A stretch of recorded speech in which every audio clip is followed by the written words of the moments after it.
They did it. Nintendo got me. They got me good.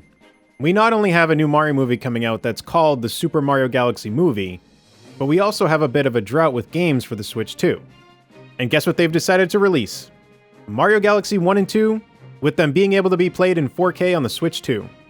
I think I am going to buy this bundle.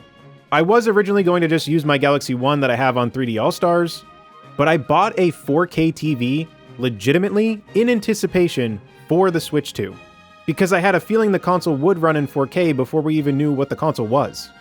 Sure enough, it does, and I'd like to not only utilize my 4K TV, but also utilize my new console. Mario Kart World was a bust, and Donkey Kong Bonanza I already beat. So unless if I want to just grind the Emma Rush DLC until another game comes out, I don't have too much to choose from.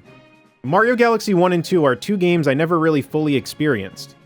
I believe I beat Mario Galaxy 1 on the Wii U, but I don't think I ever finished the bonus content, and I'm almost positive I never even beat Mario Galaxy 2.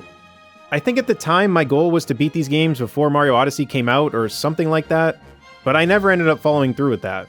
Actually, it might have even been to play Rosalina in Smash for Wii U. I think my goal was to beat the two Galaxy games before Smash Bros. For Wii U came out. I don't know, I don't remember. That's how weirdly loyal I get to these characters. I know I've been harsh on Nintendo's prices and I'm still not happy with them, but I also want to use the console I bought. Another thing too is I like making YouTube content, and I feel that I should be playing some of the games that I talk about, which a lot of them I do play, but I think it would be weird for me to kind of just stop playing a chunk of them and still talk a bunch about them. I mean, obviously you still can, but for the type of channel that I am, I would like to play them and talk about them. For me anyway, it affects the passion on when I go to record a video. My videos on Mario Kart World are from passion, because I played it and was insanely disappointed. And that's kind of how I want my videos to be. I want the passion to be there. So other people can make videos however they want, but for me, this is just kind of how I do it.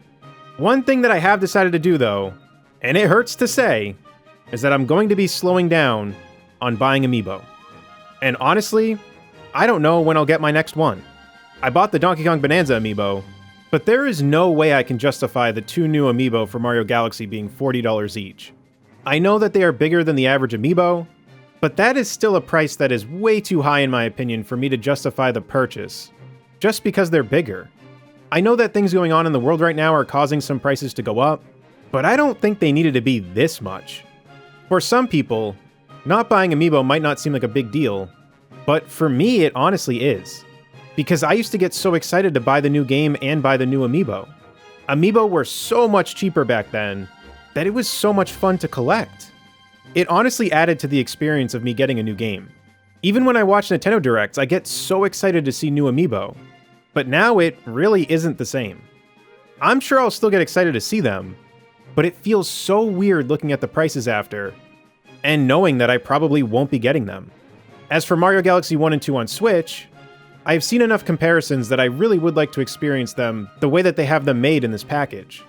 People can call me a hypocrite for buying these games, but I would be surprised if there isn't something in your life that you own, that you aren't happy about, that you've also talked about. I think what would be worse is buying all of this stuff and staying silent. I think if something should be critiqued, then it should be critiqued. I think the bad press and the reluctance to make some of these purchases is going to get Nintendo to start thinking ahead on what they should do. I'm not saying that for sure it's going to make them budge, but they must be seeing this bad press.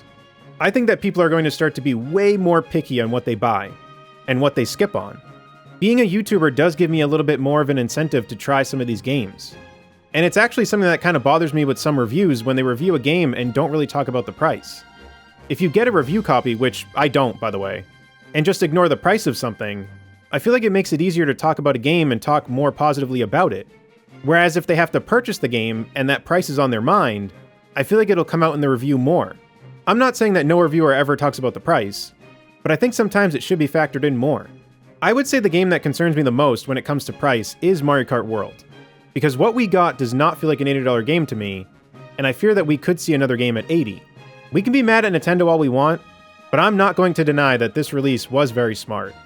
The timing is just way too perfect. There are probably a lot of people that played Mario Galaxy as a kid that are nostalgic for it, and would love an excuse to play it again, and be able to enjoy it in a much better resolution. I think where I'm most frustrated is that it doesn't really feel like they added too much to these two games. They added chapters to Rosalina's book, which, in no offense, I don't care about at all. So for me, these packages basically add nothing, except for the better resolution. And the convenience. Remember when they ported over Mario 3D World to the Switch? They added Bowser's Fury, which was an entire side campaign that had nothing to do with 3D World, that you could play. How freaking cool was that?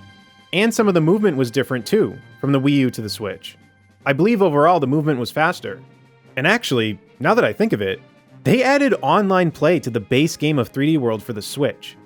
3D World on the Wii U didn't have online play. So 3D World on the Switch had a brand new campaign to play, different movement, and added online multiplayer.